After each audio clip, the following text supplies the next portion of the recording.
Young tiger NTR fans ఎంతో ఆసక్తిగా ఎదురు చూస్తున్న చిత్రం దేవర. RRR తర్వాత జూనియర్ ఎన్టీఆర్ నటిస్తున్న మాస్ యాక్షన్ డ్రామా ఇదే. ఇందులో బాలీవుడ్ స్టార్ జాన్వీ కపూర్ హీరోయిన్ గా నటిస్తుంది. ఈ సినిమాతోనే జాన్వీ కపూర్ టాలీవుడ్ ఇండస్ట్రీలోకి అడుగు పెడుతుంది. సైఫ్ అలీ ఖాన్ కీలక పాత్ర పోషిస్తున్న ఈ ఫ్యాంటసీ యాక్షన్ డ్రామాపై ఇప్పటికే భారీ అంచనాలున్నాయి. ఇప్పటికే చిత్రం నుంచి విడుదలైన పోస్టర్, గ్లిమ్స్ మరింత హైప్ పెంచేశాయి. కొన్నాళ్లుగా శరవేగంగా షూటింగ్ జరుపుకుంటున్న ఈ సినిమా ఇప్పుడు మరో కొత్త షెడ్యూల్ ప్రారంభమైనట్లుగా తెలుస్తుంది. మాస్ డైరెక్టర్ కొరటాల శివ దర్శకత్వం వహిస్తున్న ఈ సినిమాను 2 భాగాలుగా తీసుకువస్తున్నట్లు గతంలోనే అనౌన్స్ చేశారు. ఫస్ట్ పార్ట్ ఈ ఏడాది వేసవిలో ఏప్రిల్ 5న రిలీజ్ చేయనున్నట్లు అఫీషియల్ గా ప్రకటించారు మేకర్స్. తాజాగా దేవర షూటింగ్ గురించి ఒక క్రేజీ అప్డేట్ అయితే ఫిలిం వర్గాల్లో చక్కర్లు కొడుతుంది. ఇప్పటికే గోవాలో దేవర మొదటి దశ షూటింగ్ ను పూర్తి చేసుకుంది. అక్కడ ఎన్టీఆర్, జాన్వీ కపూర్ మధ్య కొన్ని సన్నివేశాలు తెరకెక్కించినట్లుగా తెలుస్తుంది. ఇప్పుడు మరోసారి గోవాకు వెళ్లనుంది దేవర టీం. రీసెంట్ గా విడుదలైన దేవర గ్లిమ్స్ కు ఏ రేంజ్ రెస్పాన్స్ వచ్చిందో చెప్పక్కర్లేదు. ఇందులో తారక్ భీకరమైన మాస్ అవతారంలో కనిపించారు.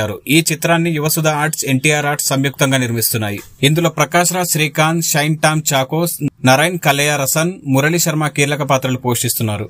తెలుగు, తమిళం, హిందీ, మలయాళం, కన్నడ భాషల్లో ఈ చిత్రం విడుదల కానుంది.